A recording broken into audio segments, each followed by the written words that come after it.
that the GA can make best use of these advantages it enjoys, abstract consensus, but also to the very instruments of weapons of mass destruction, which is a key issue, and I think an issue which needs attention, in particular in the fall, when it was impossible to consider in order to maintain the authority and integrity of the NPT.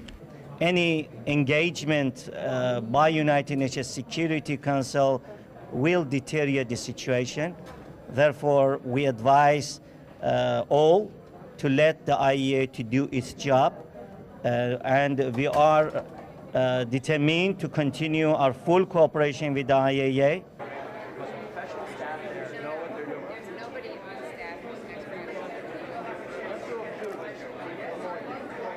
Для нас этого вопроса нет. На данном этапе его не существует, мы его не обсуждаем.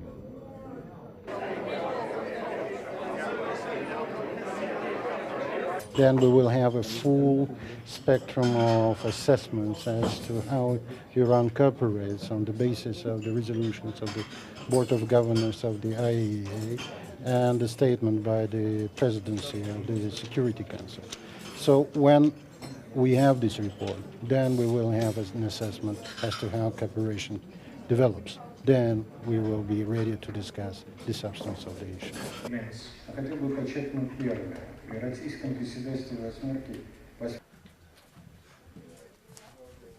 Welcome everybody to this special briefing. So I can't predict where the Security Council will be a month from today, but my sense is that the Iranians have miscalculated again, that this high-profile announcement last week with the president of Iran and holding up, you know, the product of what they'd done in the enrichment process has backfired on them. I sensed real concern on the part of Russia and China as to what the Iranians are up to. Now let's see if we can translate that into effective action at the Security Council to preserve the credibility of the Security Council, which is what is at stake here.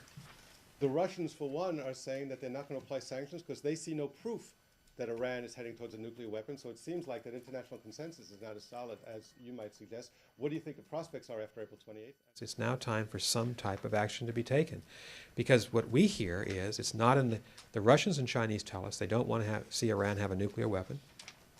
They understand that Iran has to be now strongly encouraged to pull back from where it is. So the diplomacy, the trick, the challenge of the diplomacy in the next several weeks will be to try to agree on that specific action. You know where we're coming from. It's time for countries to use their leverage and use their influence. And words sometimes just aren't sufficient in diplomacy. They have to be combined with action. I'm talking about diplomatic action. There are a lot of countries that trade with Iran, that have billion-dollar trade relationships, and they ought to begin to rethink those commercial trade relationships. Exaggerating, and how much confidence do we really have in our intelligence on Iran?